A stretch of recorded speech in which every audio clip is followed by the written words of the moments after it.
Right. Today we're looking at Ethics in the Rough Ground of the Everyday, the Overlappings of Life in Post-Invasion Iraq by Haider al-Mohammad and Daniela Peluso. Al-Mohammad and Peluso use a phrase from Ludwig Wittgenstein's Philosophical Investigations in the title as a way of focusing our attention on a certain aspect of the everyday, and in particular, of ethical behavior in relation to the everyday. He says, Wittgenstein, the more narrowly we examine actual language, the sharper becomes the conflict between it and our requirement. For the crystalline purity of logic was, of course, not a result of investigation, it was a requirement. The conflict becomes intolerable. The requirement is now in danger of becoming empty. We have got on to slippery ice where there's no friction, and so in a certain sense, the conditions are ideal. But also, just because of that, we are unable to walk. We want to walk, so we need friction. Back to the rough ground. So this final sentence, back to the rough ground, this is the particular part of the total quote that they are citing. Now, a few things stand out from this passage that will become important for the article as a whole. First, it's worth noting that in this passage, Wittgenstein considers how we might long for language and therefore a life, given that we live our lives in language, at least our social existence exists in language. So we long for life and for language that removes uncertainty, that removes ambiguity. So in that sense, a pure, perfect language. And this is the project that he undertook in his book, the Tractatus Logico-Philosophicus. He wants in that book, and this is what he's referring back to in a sense, a language that is pure, like the language of logic. But then we find that this is an unlivable condition. We become immobilized within this pure language. We can't live in it. We can't move. We can't gain traction. So that the cost of being able to move is a life in language that is uncertain, prone to ambiguity, in a word, that is rough. By extension, then, the condition of life together that allows us, in Wittgenstein's terms, to move is ambiguity and uncertainty in our social relations, as in our language, with the corresponding fears, frustrations, and disappointments that brings. Now, with that in mind, we can turn to the essay. Al-Mohammad located himself in Basra, about an hour from the border with Kuwait.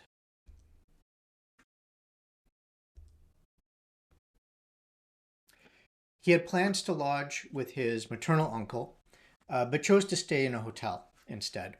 The reason for this being that were he to stay in that household, the women there would have to veil themselves in his presence. He says cover themselves completely in his presence. All of this at a time in a season when the temperature could rise to 45 degrees Celsius.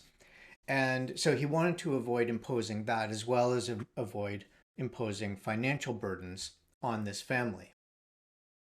His plan not to impose was only partially successful, though. Soon after he checked in, he got a phone call while he was in his hotel room, and it was Abu Hiba, an old friend of his father's and a default uncle. Now we have to remember that this was a friend from, they hadn't seen each other, I think it was 1979, when al-Muhammad's father left Basra for Baghdad, and then not long after that moved to England. And so they hadn't seen each other for decades, for generations, really. And yet, within hours of his checking into this hotel and phoning his father to let his father know that he was there, he was fine, settled, Abu Hiba shows up. Now, we find fairly early on that al-Muhammad's relationship with Abu Hiba and his family is enveloped in ethics, so that the and this is not a distinctive feature of their relationship in contrast to other relationships, but rather that what Al Muhammad is highlighting with his accounts of his time there is the way that small things carried with them a particular kind of ethical weight within these relationships, within the sort of the expanded kinship network, but also family relations and so on. So Abu Hiba, in other words, will become a pivotal feature in how Al Muhammad and with him Peluso go about thinking about the way that the everyday is the site of ethics and ethical behavior. Um, so when Al Muhammad then becomes sort of brought into the fold of Abu Hiba's family and friends, he develops a kind of belonging with them. Or you could even say that that belonging was already waiting for him before he arrived because of the relationship with his family. But then there are tensions that go along with that, and these were tacitly ethical in nature.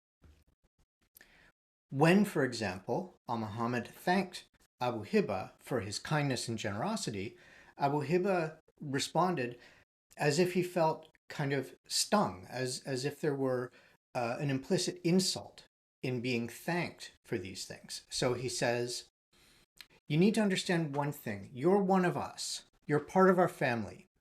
Anything you want, we will do for you. Even if we can't, we'll try. Your father and I grew up together. We were beaten up together. We fought and argued with each other. When your father left, a part of Basra left with him. None of us ever forgot him. We shared a life, your father and I. We fell in love and got married to our wives at the same time and shared in each other's lives and happiness. That never gets forgotten.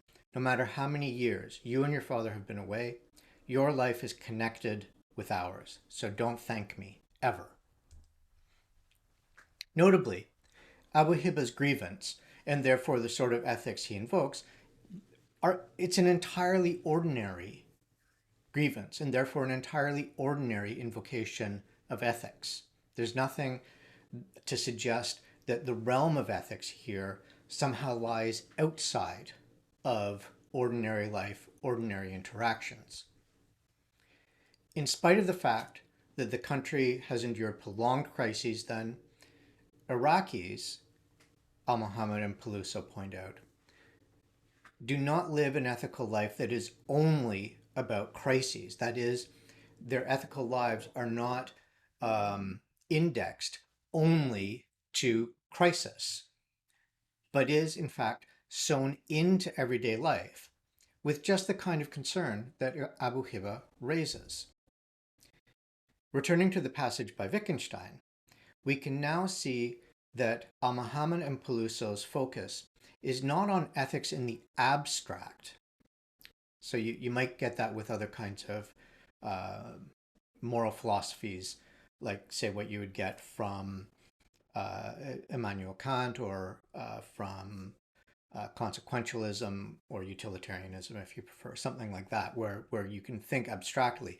Rather, their focus is on how people actually live their ethics in their everyday lives. They say on this that there is an account to be given of how, in the overlappings and relations of lives and intentionalities, an ethics of care resides in the rough ground of the everyday. Now, they devote a lot of attention to the relationship between ethics and care in this. I don't think that they're claiming that ethics finds expression only in care. We've already seen, in a way, that Abu Hiba's raising a grievance is not simply a question of care. There's an aspect of belonging and what it is to belong there. But the notion of care as sort of a focal point of ethics is one that repeats through the essay. So we'll see that over time. And that raises itself in some interesting ways. And in any case, so citing the passage from Wittgenstein about the rough ground, they go on to say that if in the philosophy of language we have to return language to where it is used and made intelligible, then an ethics of the rough ground of the everyday would be one in which ethics is neither judged nor understood against an ideal good or extra contextual imperatives. Right. So again, this notion that we assess ethics as they arrive on the rough ground of the everyday. That's where we find them. That's where we make sense of them. They direct our attention in this way to the openness of such ethics, not only to the ways that life is, quote, open to the pain, suffering, joy, and ennui of others, but also how, in the entanglements and relations of lives with other lives, in the everyday, lines of care and concern emerge, are fostered, and also frayed.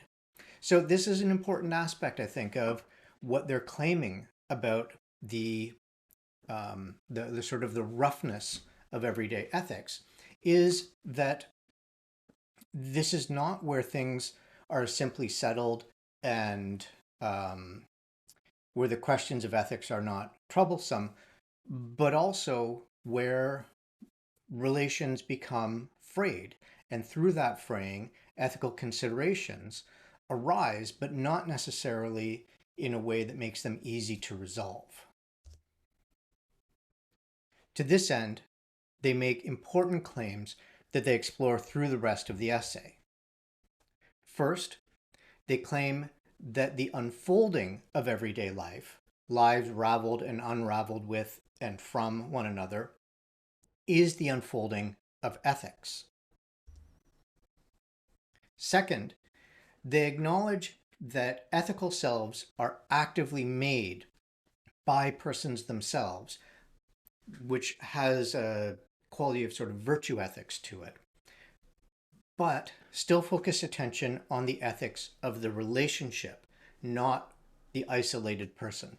So they're really trying to get to this idea, and this I think might be why they choose care as one of their focal points, this idea that ethics is manifest in relationships, in this interweaving of lives, entanglement of lives with one another, and not simply sort of the purview of the isolated individual reflecting on his or her actions and practices.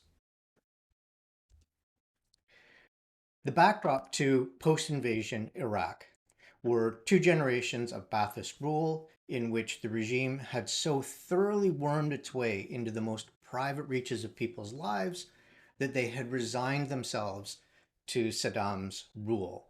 So that when Mohammad would ask them what it is that they wanted after Saddam was gone, what it was that they had hoped for, they in fact found it very difficult to articulate that because it was something that had sort of lain outside of their frame of reference, that they weren't in a way allowing themselves even to consider that that could be a possible thing in their lives, a possibility for their lives. This difficulty and even reluctance to imagine a post-Saddam Iraq may go part of the way to explaining the spike in murders and violence and the unrestrained looting that followed the 2003 invasion.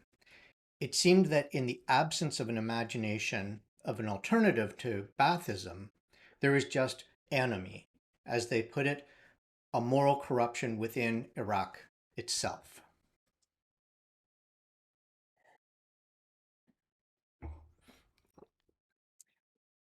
This appearance of moral corruption might just be misleading, though. This is the possibility that Mohammad and Peluso want to explore. So they point out that everyday life in Iraq continues, despite the devastation and moral uncertainty that followed the invasion. And so what they want is to turn to stories of people making their way in the everyday to develop this picture, to develop a picture of how ethical life continued, perhaps not in the same form that it did before the invasion, but that in some modified form it does continue. They say, it is this picture of the lives of Iraqis as not caught in the forms and structures of tribal obligations and sectarianism, in the violence and destruction of terror, but in the rough ground of mundane affairs and encounters, which clears a space to think of the care and ethics of daily life in Iraq. Mohammad and Peluso's position does not deny the ways that looting, violence, political disarray, and suffering followed the invasion. So they acknowledge those things. They don't try to push those to the side. They simply don't want to maintain them as the exclusive focus, the exclusive realm in which we would talk of ethics. To that end, it argues that alongside this unraveling, new ravelings arose through and against the violence. So again, not carving out realms that were simply isolated away from violence, but that even in the presence of violence, you got these new ravelings and unravelings. They make the important observation stemming from this, that the everyday is not opposed to the eventful. This is an observation they borrow from Vina Das. And yet that might seem contradictory. Surely the invasion and the ensuing chaos disrupted everyday life. On one side, in response to this, we can see how an event that a people survives, even with the chaos, even with all the violence and so forth, that a people survives or a community survives in such a way that everyday life, in some form or another, remains possible. That event will become knit into the ordinary life of that people, so that whatever kind of ordinariness arises in the wake of violence is going to be informed by that violence, not innocent of it. On the other hand, so that would be a way of thinking then of how the event insinuates itself into everyday life after the event or in the wake of the event. And again, this is something that we find in work by people like Vina Das, Deepak Mehta, and Roma Chatterjee, among others. In any case, so that's sort of thinking of it in one direction, but we can think of it on the other hand, coming from another direction as well. There's a way that events are built into everyday life. These can be events that grow out of everyday life, which in turn prompt specific ethical responses that also grow out of everyday life. To this they say, instead of life as such unraveling in post-invasion Iraq, specific forms of life or complexes of entanglements were certainly undone or became looser in those periods, particularly as tribal, sectarian, and non-sectarian groups and gangs mobilized during the course of the Saddam regime to gain power. I want to pause for a moment just to flag that their use of the phrase forms of life here also seems to borrow from Wittgenstein, who writes about forms of life.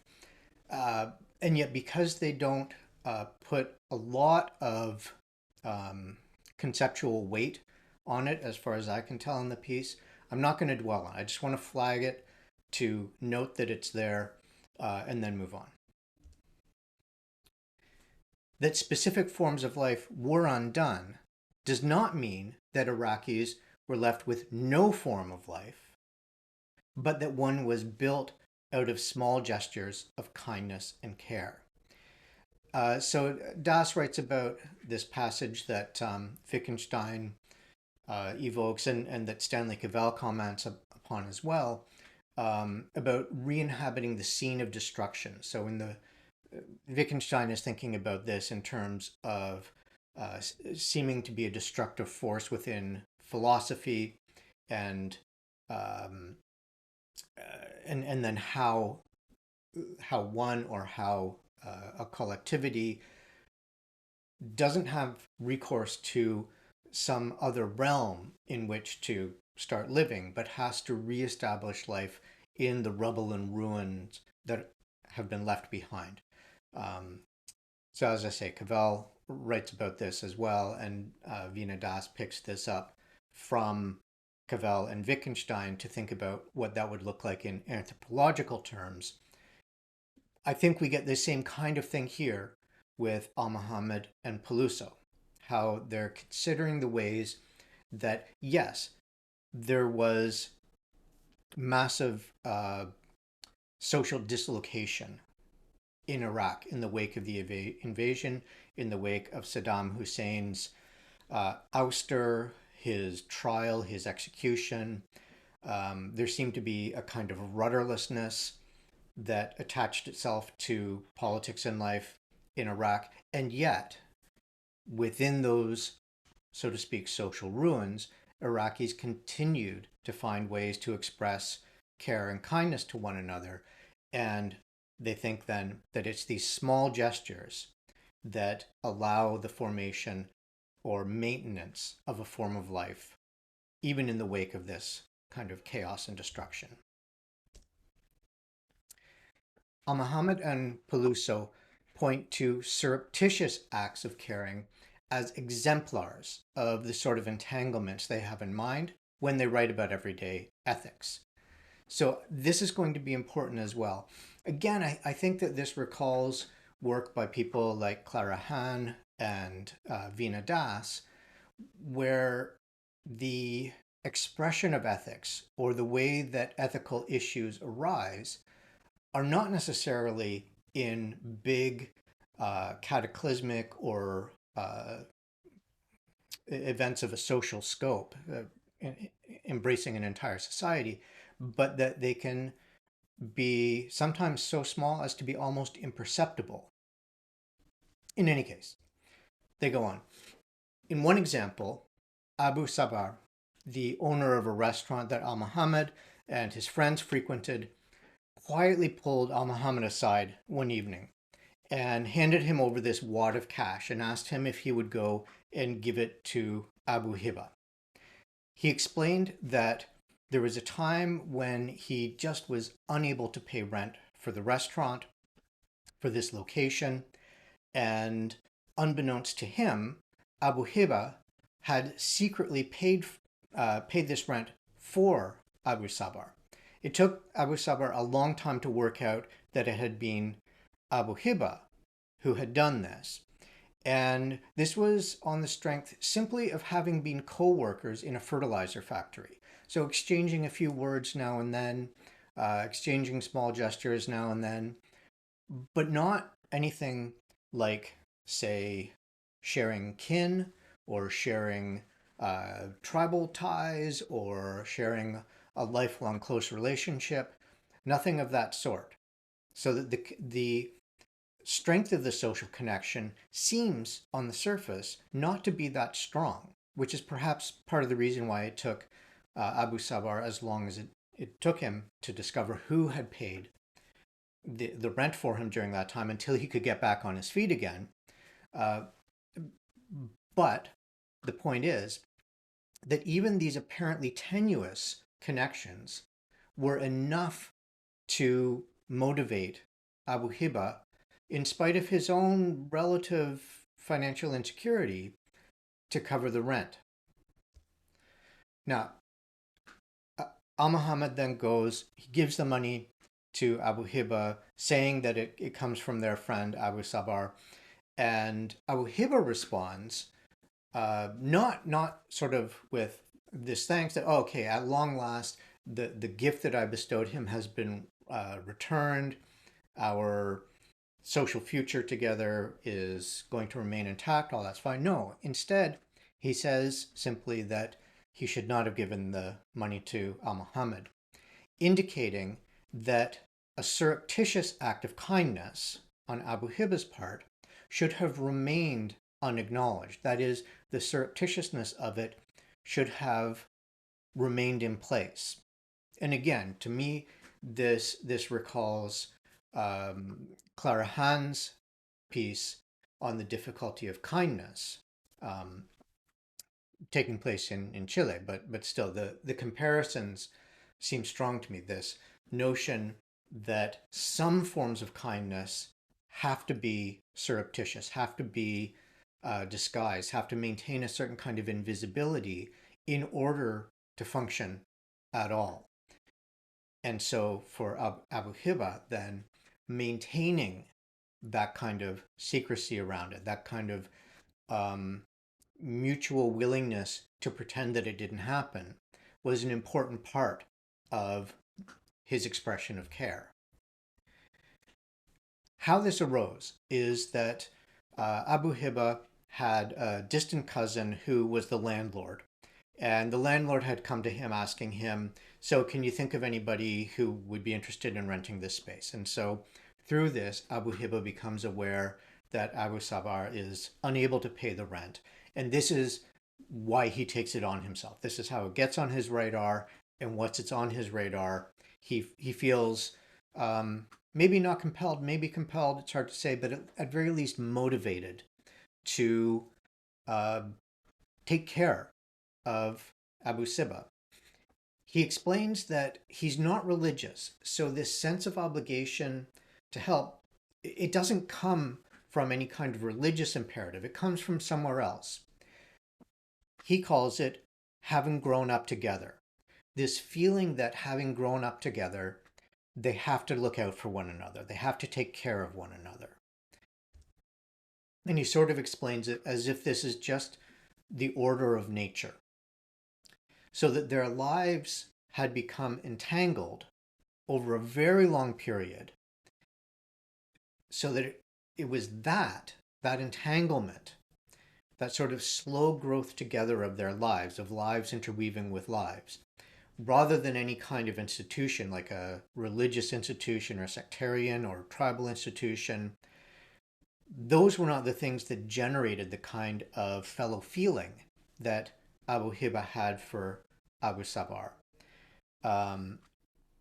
and that then generated this ethical sensibility, which Mohammad and Peluso call the inclination of life toward others.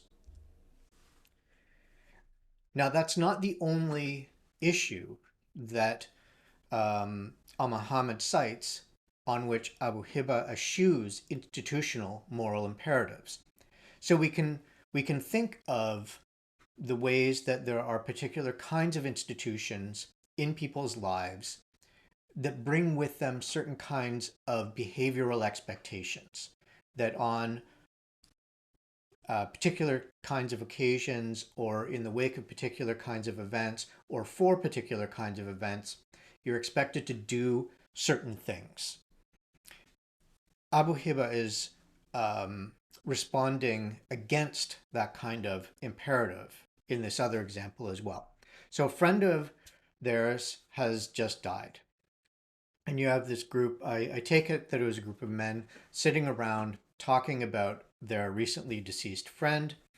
And one of the members of this group, Abu Talal, pipes up to talk about the duty that they have to visit the family, to pay their respects to the family. And Abu Hiba, in response, announced that when he died, he absolved all of those present, all of his friends, he absolved them of the duty to come to pay their respects to him. That they should not come. If they're coming out of a sense of duty, they should not come at all. In effect, what he points to is how the bonds of friendship can draw one to pay one's respects. A feeling of caring can draw one to pay one's respects.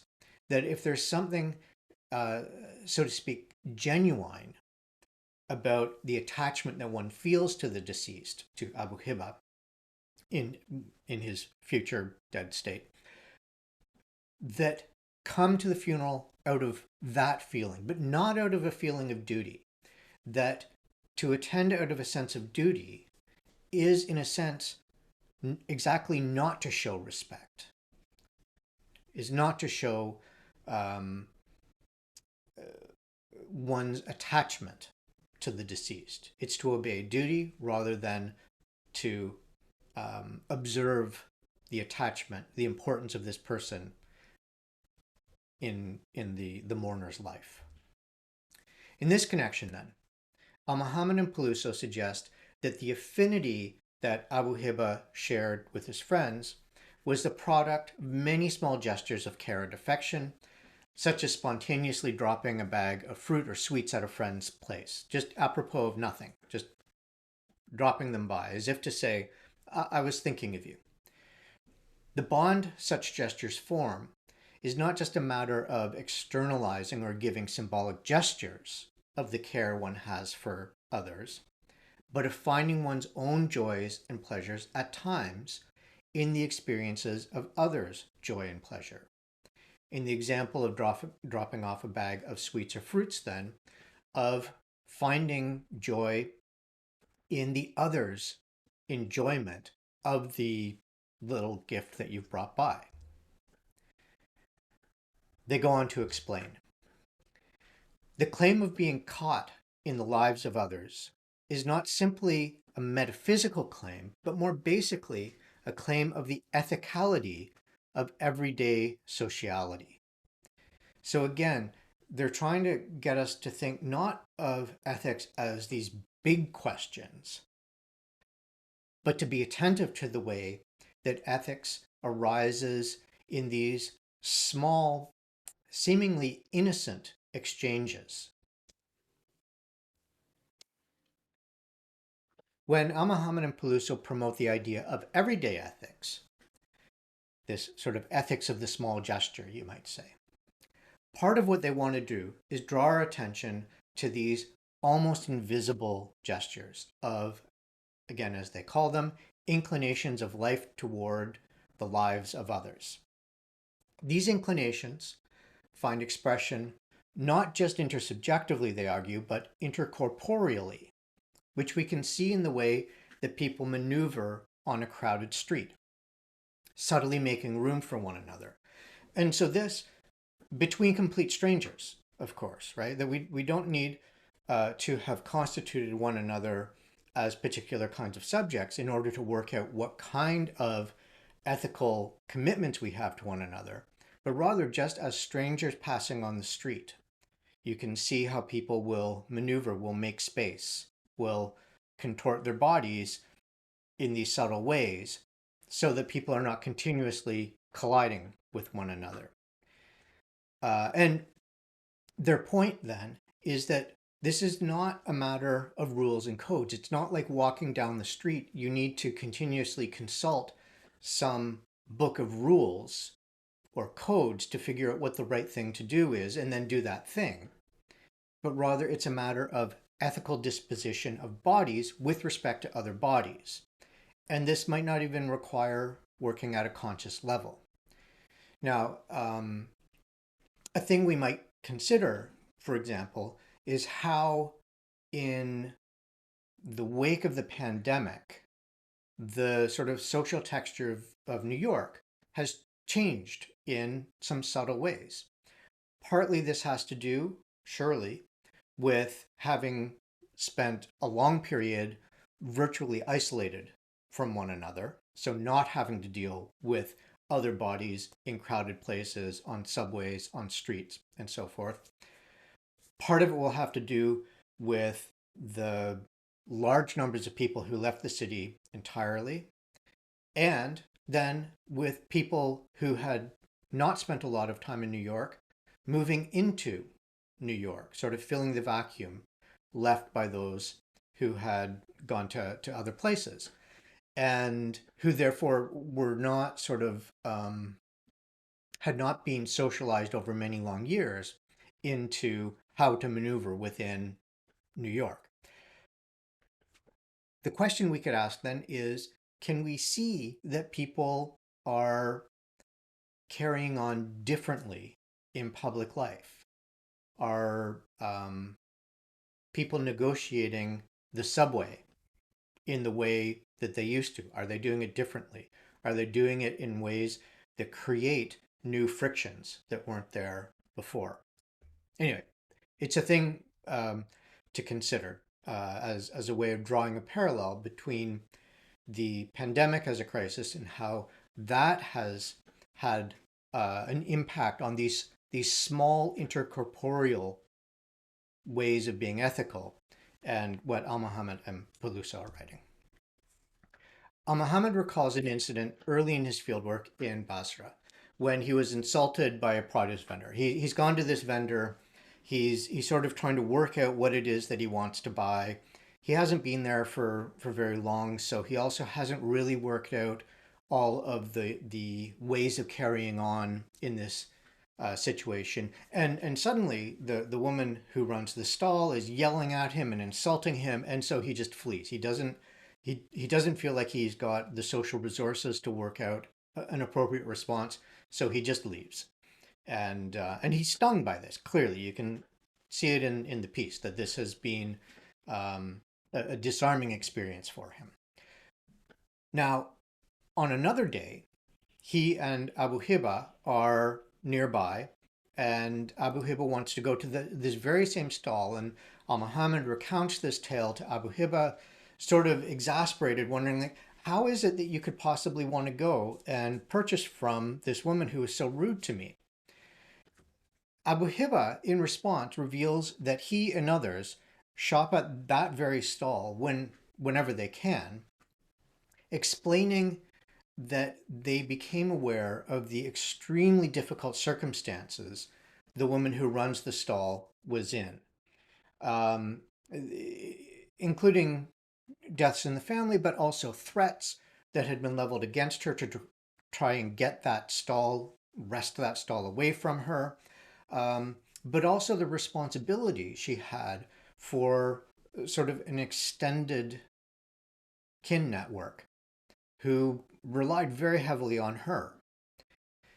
So, in light of that, Abu Hiba explains that this is why she's harsh, not just with you, but with all of us. She yells at all of us, but that we keep going back there anyway because of how many people depend on her and how much she was doing for them. Once again, then, this is an ethical disposition that one does not find codified in moral rules and duties, as you might find laid out in religious doctrines, for example. They say, outside a formalized system of caring for others, Basrans, in their everyday trajectories, responded as much as they were able or inclined to the suffering and needs of others, sometimes even anonymous others. And they're pointing out this is evident in this intercorporeality that Basrans share with one another, maneuvering so as not to continuously collide with one another. This does not mean, though, that Iraqis don't actually bump into one another. That this does still happen, of course. It can happen out of neglect, out of indifference, it can happen out of pettiness, and sometimes it can just be an expression of plain violence. This fact does not make such collisions non-ethical, though. They are of ethical concern. At very least, people can recognize them as a certain kind of ethical misdeed. But these are the things that also make the ground of everyday life rough ground. So Al-Muhammad and Peluso explain that their interest is in the complex entanglements that thread lives through other lives, imbuing them with ethical concerns. In that light, they've sought to give an account of post-invasion Iraq. They say, beyond destruction and collapse, to understandings of the ways in which Iraqis, in their everyday forms of dwelling, are not only making and remaking a world for themselves, but also each other amid tremendous daily pressures and struggles. This continual weaving and reweaving of the lines of life through the lines of others comes with no guarantees.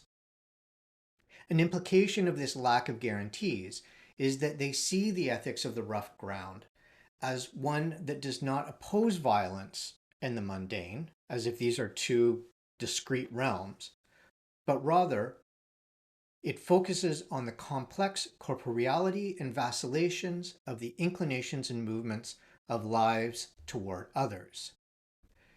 Making one's way in a world populated with others under ideal or deeply compromised circumstances, so under either end of such a continuum, remains, they say, contingent on one's ability, even willingness, to grant the other some of the space one inhabits with faint gestures, change of gait, or posture, which are of themselves some of the hallmarks of ethics in everyday life.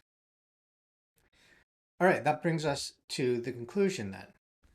Hopefully, what we can see now is how everyday forms of life include both concealed and explicit ethical struggles and acts, and that these, in a sense, are to carry their metaphor, the weavings of everyday life.